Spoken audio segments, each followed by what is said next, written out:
Сәлеметсіңдер ме оқушылар? 5-ші сабақтың тақырыбы кәсіпкерлік, шеберлік.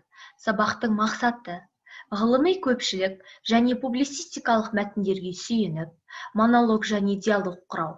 Сөз әдебі мен сөйлеу этикеті формаларын орынды қолданып, тыңдаушыға әсер ету. Мәнмәтін бойынша тілдік бірліктерді орфографиялық нормаға сай жазу. Жаңа тақырып бойынша жаңа сөздерге назар аударып, сөздікке жазып алыңдар. Табыс табу, заработать, епті, ловкий, умелый, іскер, деловой, тәуекелшілдік, рискованность, демеушілік, спонсорство. 17-ші бет, 5-ші тапсырма. Оқылым тапсырмасы. Мәтінді тыңда, оқы. Кәсіпкерлік қашанда экономикалық зерттеулердің негізгі пәні болып келген.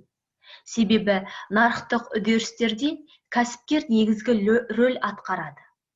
Кәсіпкердің мінез-құлықтары мен іс-әрекеттерін әр қырынан экономикалық, басқарушылық, психологиялық, әлеуметтік, педагогикалық, құқықтық, философиялық тұрғыдан талдағанда ғана кәсіпкерліктің мән-мағынасы айқын ашылады.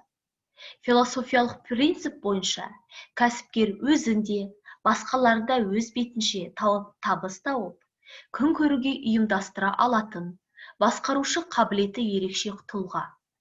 Экономистің көзқарасы тұрғысынан, кәсіпкер еңбекпен өндіріс құралдарын, материал мен қаржыны дұрыс пайдаланып, табыс табатын, шаруашылыққа инновациялық өзгерістер енгізуге епті, іскер маман. Әлеуметтік тұрғыдан қарағанда, кәсіпкер жағдайы төмен халыққа демеушілік көрсететін, қоғамға пайда келтіретін, меценат әрі еңбеккер. Құқықтық мақсатқа қарасаң, кәсіпкер шаруашылықты заңды тұрғыдан жүргізетін жеке тұлға.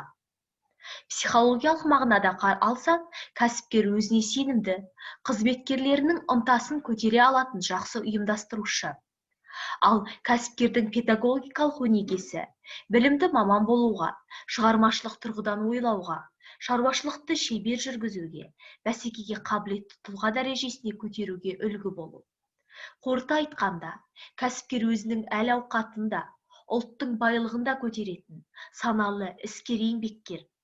Зерттеушілер кәсіпкердің бойында танымдық белсенділік, бизнес-тренинг тағы да басқа. Ізденімпаздық, өз-өзін асырауға бейімділік, табыс табуға құштарлық, іс бастауда тәуекелшілдік, өзін-өзін дамытуға жігерлік болуы керектігін айтады. 6-шы тапсырма. Сөздіктердің көмегімен мәтіндегі қою әріппен берілген сөз тіркестерінің мағынасын анықта. Сөздік дәптеріңе жаз. Оқылым тапсырмасына байланысты дескриптор кестесі. Мәтінді түсініп оқиды 1 балл. Қою әріппен жазылған сөздердің мағынасын анықтайды 2 балл. Сөздік дәптерге жазады 2 балл. Жазылым тапсырмасы 12-ші тапсырма. Жағдаят. Өздеріне 1 айға арналған шағын бизнес жоспар жасауға мүмкіндік берілді.